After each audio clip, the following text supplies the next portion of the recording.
योगी जी, एक और सवाल है वक्फ अमेंडमेंट बिल को लेकर। हाँ। वो संसद में टेबल होने वाला है। हाँ। और आप आप क्या समझते हैं इसके बारे में? क्योंकि कुछ लोग मानते हैं, खासकर मैं फिर से ओवैसी साहब का ही नाम लूंगी, कि बीजेपी जो है वो इस बिल के नाम पर मस्जिदों पर कब्जा करना चाहती है। और भारत के मुसलमान जो हैं अब खतरे में है, क्योंकि इबादत की जगह नहीं मिलेगी उन्हें। देखिए, भाजपा मस्जिद में कब्जा करके क्या करेगी?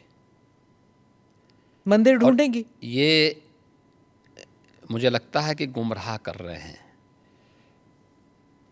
वक्फ के नाम पर आखिर कितना ज़मीन कब्जा करोगे?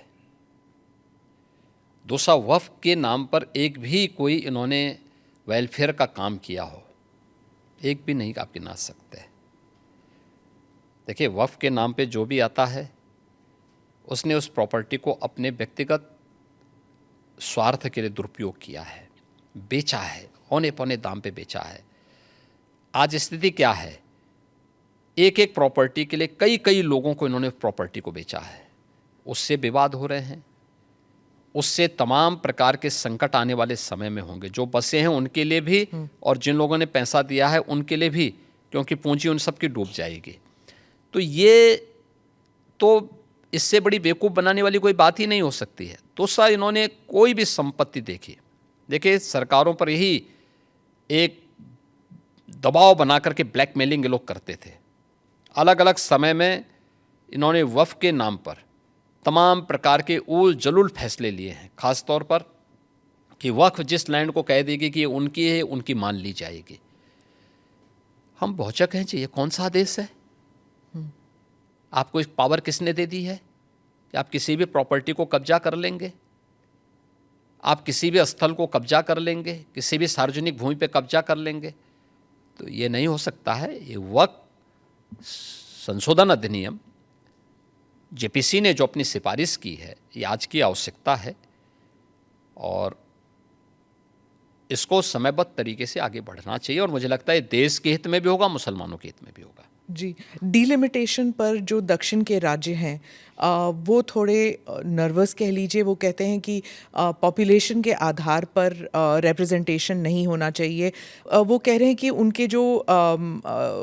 उनकी जो पहचान है वो खतरे में है।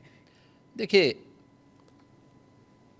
माननीय गृह मंत्री जी ने इस मामले में बहुत स्पष्टता के साथ कह दिया है, और ये केवल स्टालिन के नाम ने जो बैठक की है, केवल एक राजनीतिक एजेंडा है उनका। मुझे लगता है कि माननीय गृह मंत्री जी के वक्तव्य के बाद इस पर कोई भी प्रश्न नहीं खड़ा होना चाहिए। तमिलनाडु में ही हिंदी भाषा को लेकर काफ़ी विरोध हो रहा है। आप हिंदी बेल्ट के एक मुख्यमंत्री हैं, तो आप इस बारे में क्या सोचते हैं? देखिए, देश को भाषा के नाम पे या क्षेत्र के नाम पे नहीं बांटा जाना चाहिए। और हम आभारी हैं प्रधानमंत्री मोदी जी के, जिन्होंने वाराणसी में लगातार काशी तमिल संगमम की इस बार तीसरे संस्करण को भी यहाँ पे आयोजित करवाया। यानी एक तरफ काशी है और उत्तर प्रदेश है, जिसमें काशी तमिल संगमम का आयोजन हो रहा है। तमिल भारत की प्राचीनतम भाषाओं में से एक है, और इसका इतिहास उतना ही पुराना है जितना संस्कृत का इतिहास है। हर भारतीय के मन में तमिल के प्रति श्रद्धा और सम्मान का भाव है, क्योंकि भारत की विरासत के बहुत सारे तत्व आज भी उसमें मौजूद हैं। तो हिंदी से नफरत क्यों? भाषा कोई तोड़ती नहीं है, वो जोड़ने का काम करती है।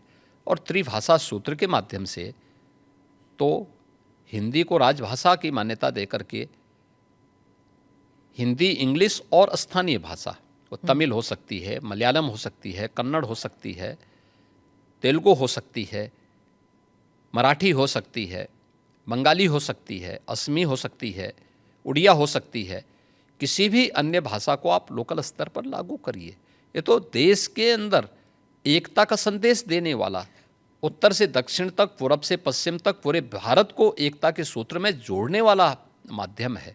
और मुझे लगता है कि भारत का राष्ट्रगान भी इसी बात का संदेश देता है। ये केवल एक संकीर्ण राजनीति है। जब इन लोगों के वोट बैंक खिसकते हैं तो ये लोग इसी प्रकार की क्षेत्रीयता की और भाषाई आधार पर बांटने की दुरभिसंधि करते हैं। जनता जनार्दन को देश की एकता के लिए इस प्रकार के किसी भी षड्यंत्र से हमेशा सचेत रहना चाहिए।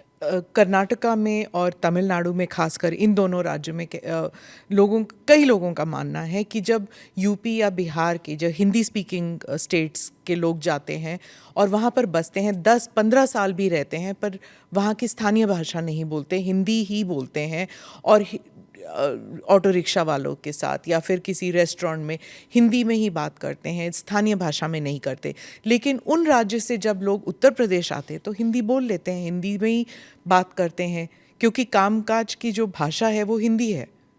तो क्या समस्या आ रही? मैं कहता हूँ कि हमें हर भाषा को सीखना चाहिए। हम तो यहाँ उत्तर प्रदेश के विश्वविद्यालयों में तमिल भी पढ़ा रहे हैं, तेलुगु भी पढ़ा रहे हैं, कन्नड़ भी पढ़ा रहे हैं, मलयालम भी पढ़ा रहे हैं, और यही नहीं पढ़ा रहे हैं, हम लोग विदेशी भाषाओं को भी यहाँ पढ़ा रहे हैं यहाँ के विश्वविद्यालयों में। ये तो नेशनल एजुकेशन पॉलिसी में भी ये सारे प्रावधान किए गए हैं।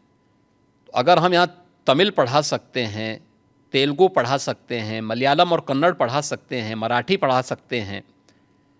कल ही मैं बिठूर में गया था, नानाराव पेशवा के पावन जयंती कार्यक्रम के साथ जुड़ने के लिए गया था। बिठूर महोत्सव के साथ हमने भारत के इस 1857 के प्रथम स्वातंत्र समर के इस महानायक के सम्मान के साथ बिठूर महोत्सव को जोड़ा था। नानाराव पेशवा के ही महल में बचपन में महारानी लक्ष्मीबाई ने तीरंदाजी भी सीखी थी, युद्ध कला सीखी थी, और वहीं से उन्होंने युद्ध के सारे गुण सीखने के बाद फिर 1857 में अंग्रेजों को परास्त किया था। अगर हम इन सभी भाषाओं को उत्तर प्रदेश के विश्वविद्यालयों में पढ़ा सकते हैं तो तमिलनाडु के विश्वविद्यालय में भी अगर हिंदी पढ़ा दी जाए, क्या बुरा है? मुझे लगता है कि हमें थोड़ा विराट स्वरूप रखना चाहिए देश के लिए। कुछ क्षण तो देश के लिए निकालो।